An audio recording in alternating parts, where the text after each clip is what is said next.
If we take the idea at face value that the body can only absorb 20 grams of protein per meal, it is decidedly false. It is very clear that the body can easily absorb more than 20 grams of protein per meal. What people mean is they're talking about protein synthesis. So let's get our terms straight here. When protein goes into your body, it first has to be digested. Digestion basically means it's broken down into pieces that the body can absorb into the body. So absorption requires the nutrients that you consumed going into the body and generally being available in the bloodstream. After absorption, the body can metabolize these nutrients. So you want your body to not just digest and absorb the nutrients, but also metabolize the protein. And that means that the body can use it for example, muscle protein synthesis in your muscles, which makes them bigger and therefore makes you more muscular and stronger. So it's definitely not the case that there's any limit on digestibility or absorbability of protein. You would have to consume absolutely ludicrous amounts before that will ever become an issue.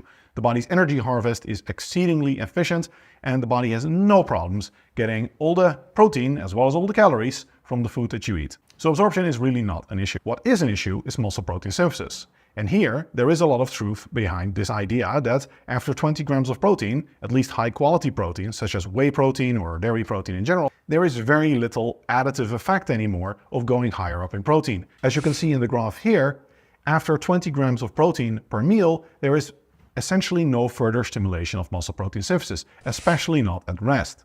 Why is this? It's because of what researchers call the muscle full effect. As you can see in the graph here, if you just keep pumping in amino acids into the blood, then at some point your body's not going to respond to that anymore. The body will be refractory to it. And the mechanism there is essentially that you cannot eat your way to the Mr. Olympia. So the body will only stimulate a certain amount of muscle protein synthesis that it needs, because muscle protein synthesis is a very energy intensive process. The body doesn't just want to go around and building a lot of muscle. In nature, of course, the body has evolutionarily adapted to only building muscle when it's absolutely necessary, because otherwise it would waste a lot of calories and energy on that. If you don't need the muscle mass, that is not adaptive. So the body will only build muscle to the extent that you stimulate that muscle growth, usually with strength training. So you could say that in terms of muscle growth being a glass and how much you fill up that glass, strength training basically determines the size of the glass, and nutrition determines how much of that glass you are filling. In other words, researchers will say that nutrition is permissive for muscle growth, whereas strength training is the thing that really stimulates the muscle growth. So it is true that in most situations, after 20 grams of high quality protein, there is no additional further effect on muscle protein synthesis. However, there are a few very important caveats. First, this refers mostly to research at rest or research in the post-exercise period where people trained with relatively low training volumes or only exercised a single body part. When we look at research in which people do a substantial training volume, especially of full body training, we see that the muscle full effect increases, so the ceiling of muscle growth increases up to about 40 grams of high quality protein.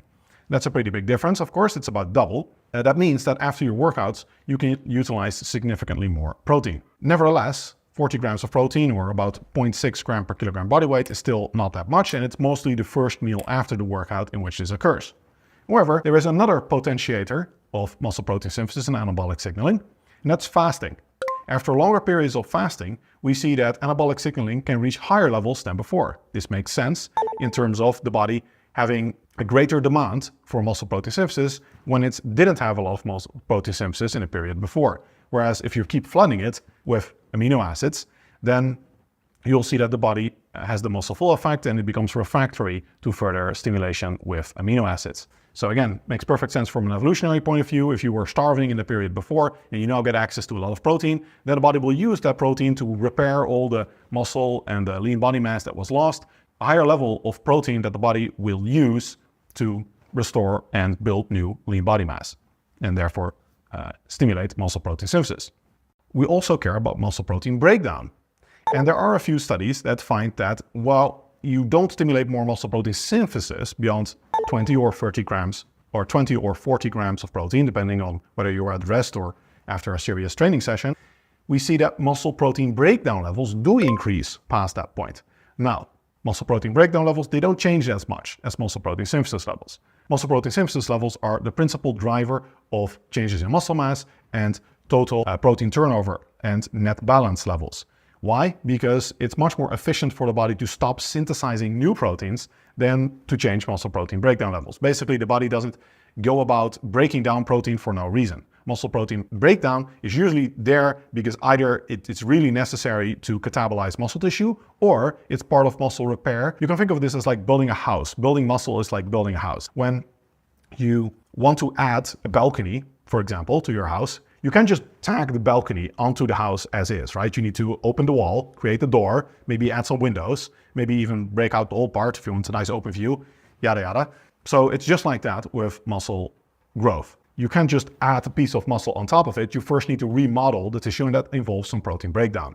So, long story short, muscle protein breakdown levels, they are not nearly as high as synthesis levels and they don't change as much. So the practical utility of this isn't major, but there is research indicating that there will be a net further increase in muscle growth potential even beyond 20 to 40 grams of protein per meal because of a further reduction in muscle protein breakdown, even when muscle protein synthesis is already pretty much maximized. So, theory aside, what do the actual data say? Well, we have a few studies on training frequency, and generally the trend is that we don't see these clear effects that you would expect based on the ceiling of muscle protein synthesis for muscle growth, for long-term muscle growth in studies. For example, one of the best and most interesting studies I think on this that we have is the Norwegian Meal Frequency Project, where they had a group of trained lifters do a training program with either 3 or 6 meals per day, all else generally equal.